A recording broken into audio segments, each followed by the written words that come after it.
Hello, it's Lauren here from You Are Nourished, and I am back again for another little daily installment of well-being and nourishment, nutrition and mindset, and all that lovely stuff that you know I love to talk about. This is in the run-up to my Shift the Sugar Challenge, excuse me, which is starting on Monday. Yes, just 6 days to go until we a 5-day challenge. Have you signed up yet? If not, why not?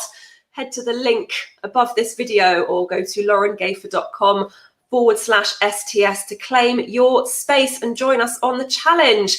Now, today I want to speak about a subject that is very dear to my heart, that I'm very, very passionate about. And if you've been in my world for a while, then you will know my views, opinions, and philosophies around food, dieting, and weight loss. But I've had a lot of new followers recently, thanks to my challenge. And if you're new to my world, then I want to get this out the way early on so that during the challenge, we can focus on the teaching and we don't have to talk so much about this. I just want to get it out of the way so we're all on the same page, because it's really important to me when I'm bringing people into my world that we're aligned, that you may not have the same views as me right now, but there's a little sort of something going off in your head that goes, yeah, that makes sense. I like what she's saying and I understand. You might not be 100% there yet, but I want you to start, the wheels turning so that you can start thinking, yeah, I see what she's saying here.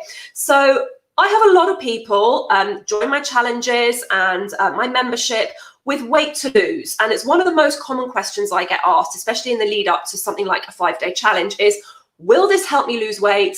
I've got a lot of weight to lose. I've put on tons of weight during lockdown. Is this going to help me?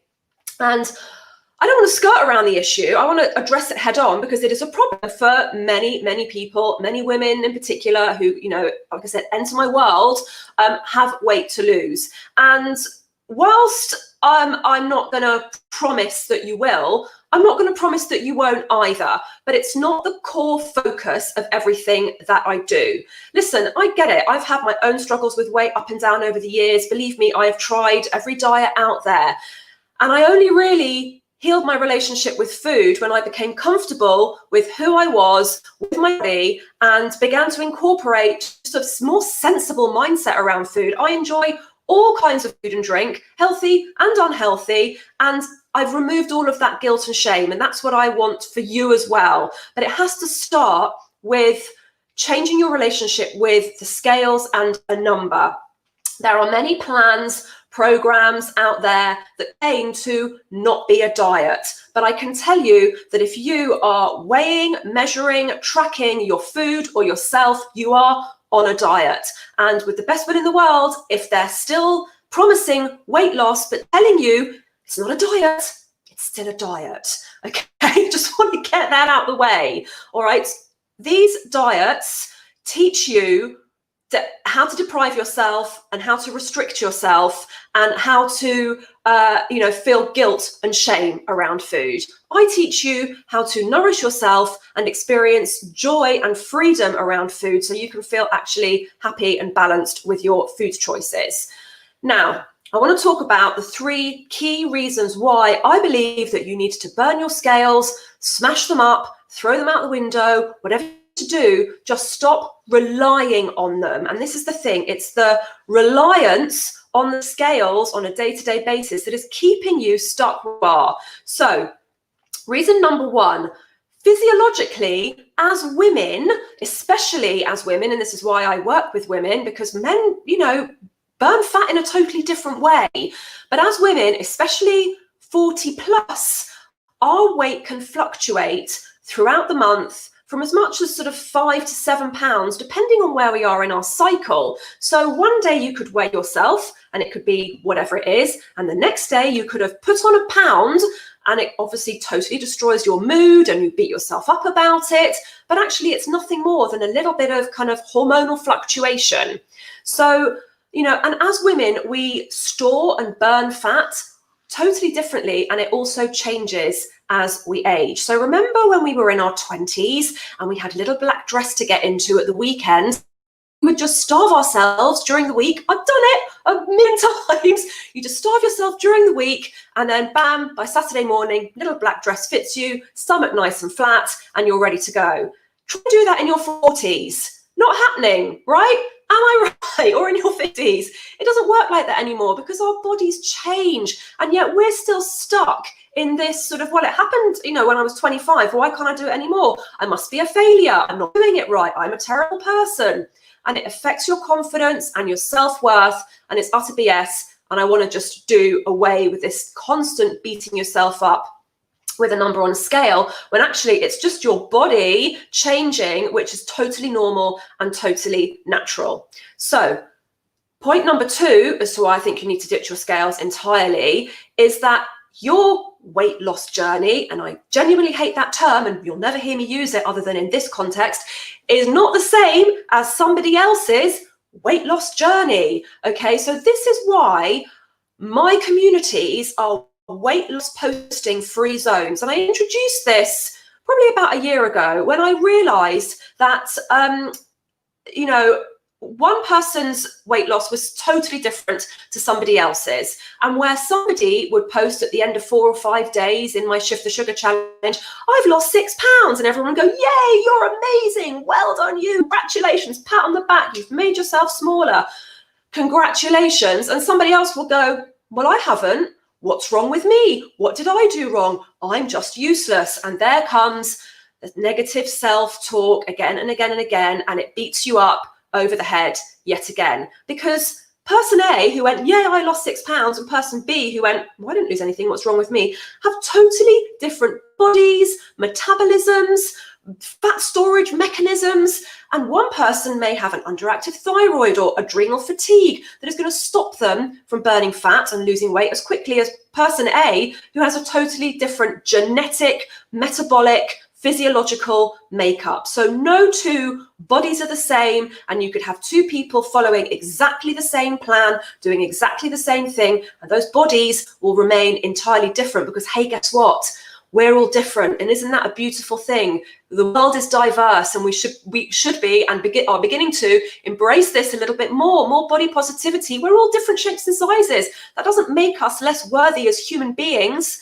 So I'm getting quite passionate about this. As you can tell, this is one of my favorite topics, and I could talk for hours, but I'll try and keep it succinct. So your weight loss journey is not the same as somebody else's weight loss journey. Stop comparing yourself to somebody else. And this is why my communities, like I said, are weight loss posting free zones. We do not focus on weight loss. You might lose weight. I'm not going to promise it, but what I can guarantee is that your energy will improve. Your skin will start to glow. You'll have, more balanced hormones. Your hair will be thicker. You have a bounce in your step. Aren't those things worth celebrating more than a blooming number on a scale? I think so, most definitely. And the third reason, which is related to this, is the scales affect your mood and your mental health, because you could be doing all the things, right? You could be exercising regularly, doing your yoga, drinking green smoothies, drinking your water, not having any sugar, meditating, journaling. I mean, you could just be doing all the things, and you could have more energy. Your clothes could be fitting you better. Your skin might be glowing. Your PMS symptoms might have reduced. Your menopausal symptoms might have reduced. And yet you may step on the scales and not see a change, or only see a minuscule change and think, well, it's not working. This nonsense is rubbish, and the exercise and the no sugar and the meditating and the journaling, none of it's working. The numbers are still the same. I'm going to go and eat a cake.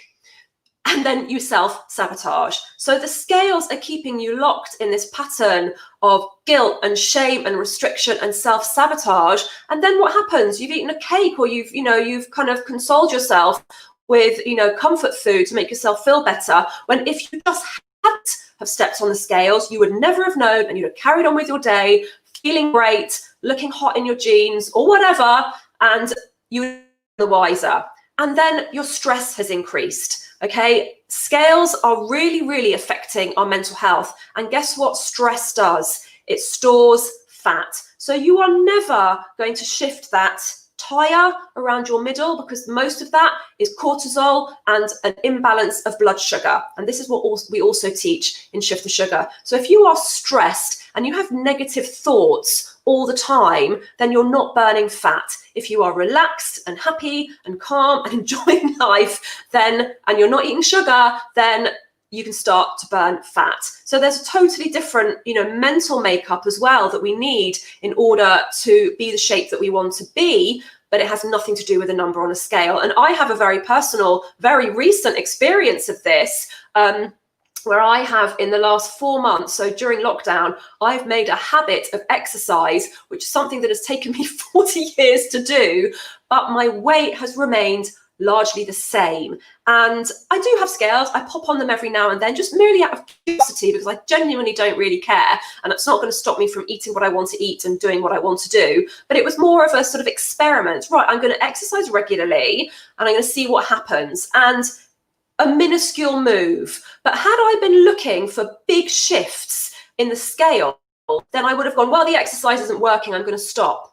But the exercise is working, my body shape has changed, I feel stronger, my moods are better, I have more energy, and my mental health is in a much, much better place because I'm exercising regularly. So you could be doing all the things and the scales will just be derailing you, because you don't need to know what that number is. Go by how you feel when you wake up in the morning. And that is the main thing that I wanted to impart with you today. Thank you, Kate. I am very passionate about this. So if you would like to learn how to break free from the scales and have a healthy, nourishing, joyful relationship with food whilst balancing your blood sugar and eliminating cravings, then come and join my Shift the Sugar Challenge. It's going to be so much fun. We start on Monday. It's where you start your brand new relationship with food. And the other thing, just want to shoehorn in here, I'm going to put it here, but it's also one of the first things I say at the beginning of one of my challenges is this is not the first day of your new diet.